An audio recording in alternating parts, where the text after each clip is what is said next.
बेटा यहाँ पे कॉम्प्लेक्स नंबर का क्वेश्चन दिया है, इसमें आपके पास समेशन का क्वेश्चन है k इक्वल टू 1 से 6 और ये एक कॉम्प्लेक्स नंबर दिया है sin 2k power 7 minus I cos 2k power 7।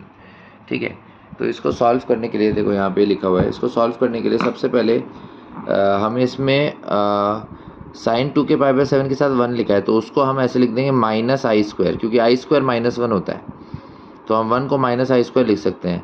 ऐसा करने से क्या फ़ायदा होगा कि हम उसे उसमें से माइनस आई कॉमन ले सकते हैं।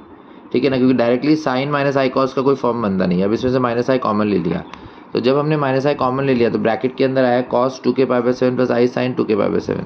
अब इसको हम डी मॉर्गन थ्योरम से ऐसे लिख सकते हैं, ई पर आई 2k पावर 7 k इक्वल 1 से 6। अब इसमें अगर हम अलग अलग वैल्यूज़ k की डालेंगे, जैसे 1 डाला तो 1 डालने पे ये बनेगा ई पर आई 2 पाई बाय 7। ठीक है, उसको मैंने अल्फ़ा बोल दिया, ई पर आई 2 पाई बाय 7 को अल्फ़ा बोल दिया। फिर अगर 2 डाला तो e raise to i 4 pi by 7 बनेगा। ठीक है, तो इसको बोल देंगे अल्फ़ा स्क्वायर, क्योंकि इसका स्क्वायर करने पे आएगा। तो इसी तरह से मैं लिख रहा हूँ अल्फ़ा स्क्वायर अल्फ़ा क्यूब से लेके अल्फ़ा रेस टू 6। अब अगर कॉम्प्लेक्स नंबर की कुछ थियोरी का यूज़ करें, तो अगर हमारे पास इक्वेशन है z raise to 7 minus 1 equal to 0, तो इसमें z raise to 7 equal to 1 किया, तो इसमें z के 7 रूट आएंगे, इसमें z के 7 रूट आएंगे, जिसमें एक रियल होगा और 6 इमेजिनरी रूट्स होंगे। ठीक है, जो रियल रूट है वो z इक्वल टू 1 है और बाकी 6 इमेजिनरी रूट्स जो आएंगे वो i के टर्म्स में आएंगे। ठीक है ना, तो वो जो रूट्स होंगे बेसिकली इस तरह के क्वेश्चन में जो जनरल फार्मूला होता है वो यही वाला होता है, e raise to i 2k pi by 7, और इसमें k की वैल्यू 0 से लेकर 6 तक जाती है।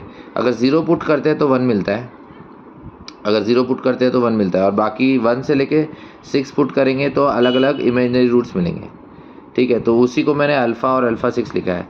तो अगर मैं इस इक्वेशन की बात करूँ z raise to 7 minus 1 equal to 0, तो इसमें 7 रूट आएंगे। अगर सारे रूट्स का मैं सम करूँ 1 अल्फ़ा स्क्वायर से लेकर अल्फ़ा रेस टू 6, तो वो 0 होगा।